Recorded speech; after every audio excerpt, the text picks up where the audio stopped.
requería modificar una legislación fiscal. El actual gobierno de Sebastián Piñera prometió en su programa de gobierno, me imagino que muchos de los empresarios por eso se inclinaron, digamos, por esta elección. Claramente políticas de incentivo y una revirada, una reforma tributaria, ¿no es cierto?, para incentivar la inversión que había estado súper castigada en el gobierno anterior. Aquí hay antecedentes que son concretos, ahí no estoy hablando de política, estoy hablando de lo que está detrás del tema de decisión. En el gobierno anterior se perdieron 7 puntos del Producto Interno Bruto en términos de formación bruta capital, lo cual no es rápido y es recuperable. Cuando se pierden 7 puntos del producto, pasan años de años para poder recuperarlo. O sea, primero vamos a tener que ponernos el desafío de recuperar los puntos perdidos y después la posibilidad de generar mayor inversión para trasladar la frontera a posibilidades de la producción y llegar a otros niveles de productividad. Por lo tanto, el desafío es importante. Cuando se planteó esto en el programa de gobierno, como les digo, muchos de los empresarios dijeron, bueno, este gobierno tiene una mirada mucho más hacia el libre mercado, ¿no es cierto?, mucho más hacia la competencia y la producción, por lo tanto, van a rectificar la equivocada reforma tributaria anterior, ¿ya?, que integró sistemas de aplicación de tributos generando un desincentivo al volumen invertido, comprometido para la inversión en las empresas, con el resultado que les estoy diciendo.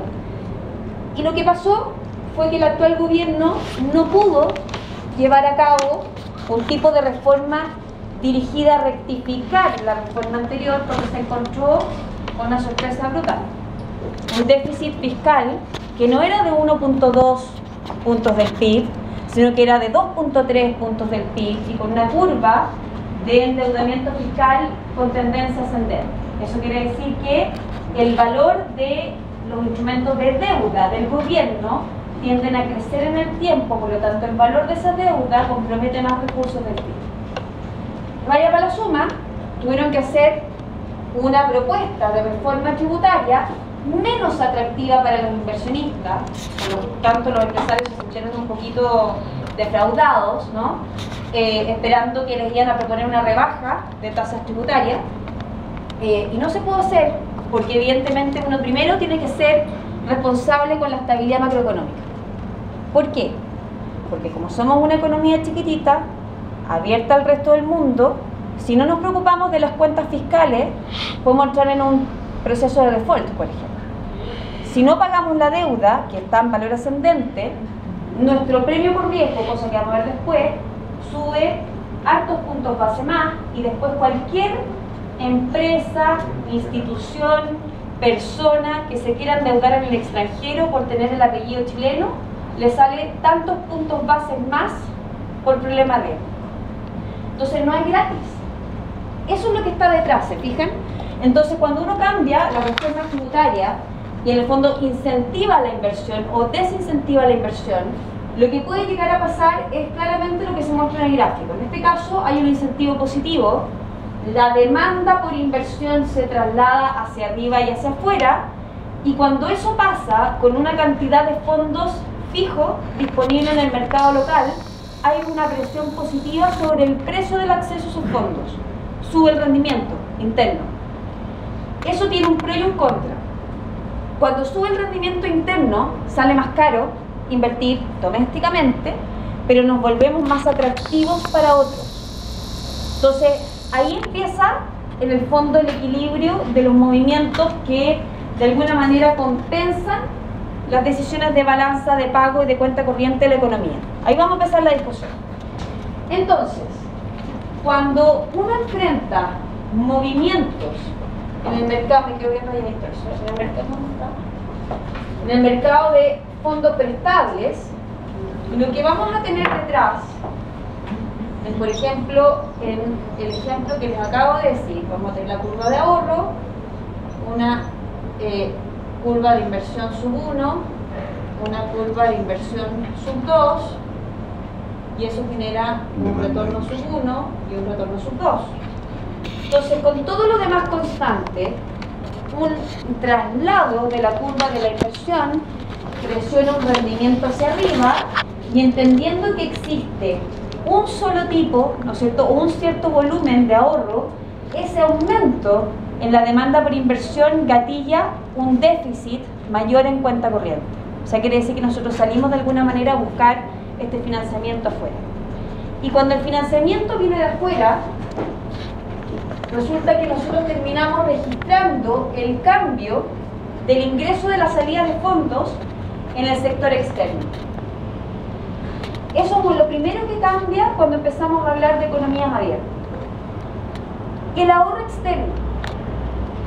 El mundo, yo les decía la otra vez, se supone que tiene un saldo de balanza de pago cero. ¿Ya? Todo lo que ahorran algunos países es equivalente a lo que desahorran otros. La distribución no es perfecta, ni es pareja. Hay distribuciones que se mueven por distintos rendimientos. Los precios, en las distintas economías, en los distintos mercados, el precio es la variable que gatilla los movimientos y los incentiva hacia un lado o hacia otro. Por lo tanto, en este caso, los rendimientos van a mover flujos de capitales rápidamente entre un lado y otro. Entonces, cuando tenemos ahorro externo, la política económica que determinen otros países, Trump, por ejemplo, cuando dijo vamos a establecer políticas que desarrollen primero a Estados Unidos y que este país vuelva a ser, ¿no es cierto?, líder económico internacional. ¿Qué fue lo primero que hizo? Aplicó una reforma tributaria, que al principio fue súper cuestionada, pero que finalmente tuvo ciertos efectos bastante positivos, por lo menos por un periodo de 1 año y medio, 2 años, donde los mayores flujos disponibles de las empresas se manifestaron en mejores resultados, y esos resultados tuvieron un traslado de una vez hacia empleados, hacia el mercado, hacia los dueños de la empresa. Por lo tanto, la economía sintió un cierto nivel de influjo de nuevos recursos que no estaban disponibles. Y eso mantenía a la economía estadounidense creciendo a una tasa de 8%, que es una brutalidad, una economía del tamaño y del nivel de escala que tiene Estados Unidos. ¿Ya? Ahora, hoy día, ese efecto positivo y proyectivo de la reforma tributaria desapareció. Y lo que uno ve hoy día es que la economía estadounidense se está ralentizando. No está decayendo, sino que su velocidad se está desvaneciendo un poquitito. La inercia baja. Cuando baja la inercia, baja el gasto y baja la inversión. Por lo tanto, Estados Unidos es un país bien especial, porque ellos tienen un consumo interno súper fuerte, tienen una inversión súper fuerte, y son un país por funcionamiento extremadamente deficitario en el sector externo. Entonces, los excedentes de los privados financian el déficit del sector, y generalmente son bastante ordenados en políticas públicas. A veces se han desordenado en algunos momentos de la historia, pero en su presupuesto público son bastante rígidos, bastante funcionales, ¿ya?, y eficientes. Entonces el desequilibrio viene por cuenta corriente, y eso lo financian con los flujos de inversión de los otros sectores, que en el fondo principalmente son las empresas, los inversionistas y los hogares. Entonces, si hay, por ejemplo, Estados Unidos deficiente en lo externo, sí, eso también es bueno, porque finalmente no depende, por ejemplo, como decía usted, de Chile, que si no llegan cosas acá, digamos, desabastecidos. Pero a Estados Unidos también le pasa eso. Si es deficitario externamente, ellos mismos producen sí, su... no, porque compran un montón de cosas y un montón de procesos de insumo intermedios que están dentro de sus procesos productivos, que son todos importados. Entonces, el ser deficitario es ser de alguna manera comprador externo. Entonces, tú todo lo que traes de afuera, bienes, servicios, en el fondo. Mira, Estados Unidos es un caso bien particular porque ellos exportan mucho conocimiento y muchos derechos de patente, en eso son los líderes del mundo. Pero son compradores de una serie de otras cosas que otros hacen más barato y que son eficientes dentro de su cadena productiva. Entonces, lo que les pasa es que si ellos dejan de comprar esto, en el fondo al tiro sus sistemas de producción se encarecen. Porque la mano de obra es más cara, porque ciertos insumos producidos dentro del país son más caros, porque tienen una calidad mejor, porque tú tienes que pagar al ingeniero, al que hace el software, al que hace el equipo, donde internamente todo es más caro. Entonces, eso tiene repercusión sobre la economía. Yo lo que quiero que entiendan es que esto básicamente, de alguna manera estamos midiendo un balance, que está gatillado un comportamiento de los distintos actores de la economía. Entonces, lo que me dice el balance y lo que me tiene que hacer sentido es que este balance no es perfecto y no es perfectamente distribuido. A veces un sector está súper desbalanceado negativamente, pero está compensado con otro sector que está balanceado positivamente. Y lo que tengo que entender es si eso es sostenible en el tiempo o en algún minuto se pega el rebote. Cuando se pega el rebote, ahí me hace ruido, porque cambian las condiciones de equilibrio del mercado. Eso es lo que tienen que ir entendiendo detrás de lo que estamos planteando, ¿ya? La evaluación de la política económica. Yo sé que ustedes están acostumbrados a ver política monetaria y política fiscal principalmente como políticas económicas, pero hay muchas otras. Están las políticas comerciales, están las políticas asociadas, ¿no es cierto?, a estabilización, están las políticas de incentivos hacia elementos productivos locales. Hay un montón de estrategias de incentivo en el comportamiento económico que se pueden aplicar dentro de las economías, que cuando las economías son abiertas terminan generando un efecto de propagación en otros sectores.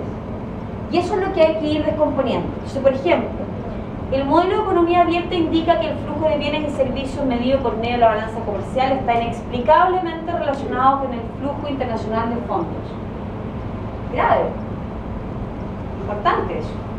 O sea, quiere decir que las decisiones de compra y venta, o sea, si Chile decide vender cobre, salmón, árboles, ¿no es cierto?, y productos agrícolas, que es lo que vendemos, de eso vivimos, el ingreso o la salida de flujos de capitales termina afectando estos mercados que nos financian la vida.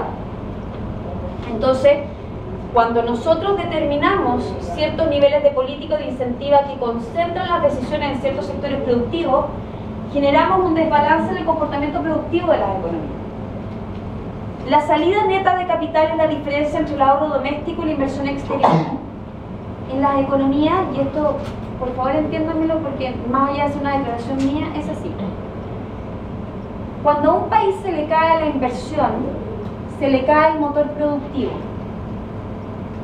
No importa que yo esté haciendo las cosas bien y que mi empresita tenga utilidad y que yo todos los años les pueda pagar bien a mis empleados, ¿no es cierto?, y que pueda hacer la fiesta de fin de año. Si yo no invierto, ese circulito que parece maravilloso como una burbuja protegida se desvanece y se desarma. Entonces, eso es lo que uno trata de explicarle a los empresarios chilenos. Algunos lo entienden súper bien, otros no.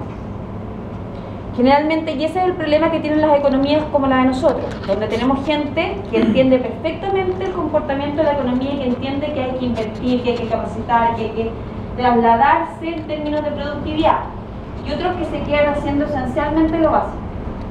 Cuando nos quedamos haciendo esencialmente lo básico, no encontramos vías de productividad que se manifiesten en el largo plazo y por lo tanto nuestra capacidad de crecimiento en algún minuto se agota.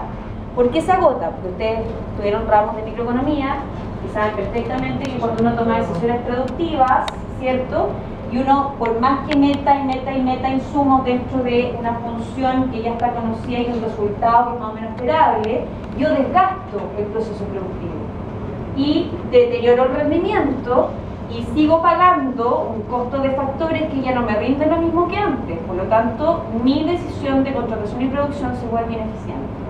Y cuando eso pasa, me empiezo a comer margen de la empresa, valor agregado, y la empresa empieza a disminuir su valor. Cuando eso pasa a nivel agregado, la economía se achica. ¿Entendemos? Okay. Entonces, acá estamos